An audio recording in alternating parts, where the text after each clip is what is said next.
tam, kad nereikėtų priverstinai leisti Kavaliauskui aikštelę ar to paties Artūro Gudaičio, kuris irgi dar po traumos nežaidė nei vienerių rungtynių, bet pasirodys aikštelėje dabar. Na tai žmogus, kuriam aišku motyvacija žaisti prie Žalgirį netruks ir yra jos net ir papildomos. Dabar vienos komandos ir gali švilpę, kitos komandos ir gali ploja, pamatė Artūrą Gudaičį. Hanlaną. Čia bet kuriuo atveju Vilniečiai turėtų ūgio persvarą, ar tai būtų Giedraitis prižiūrimas Hanlano, ar tai būtų Deividas. Naudoti savo ūgį žaisdami arčiau krepšio.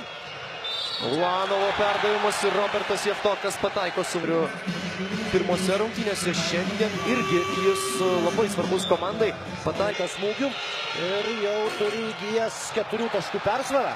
Ir negana to, dar laikolė gynybai pagerinti. Reikia daug daugiau laiko negu atlikti tam. Anksčiau.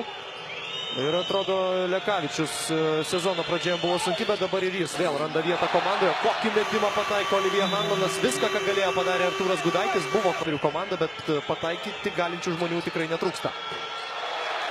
Robertas Jeftokas. 2 jo taškai, vėl grąžino Žalgiriui 10 taškų pranašumą. Antros geras Lavrinovičiumi tarsi pranašumą turėtų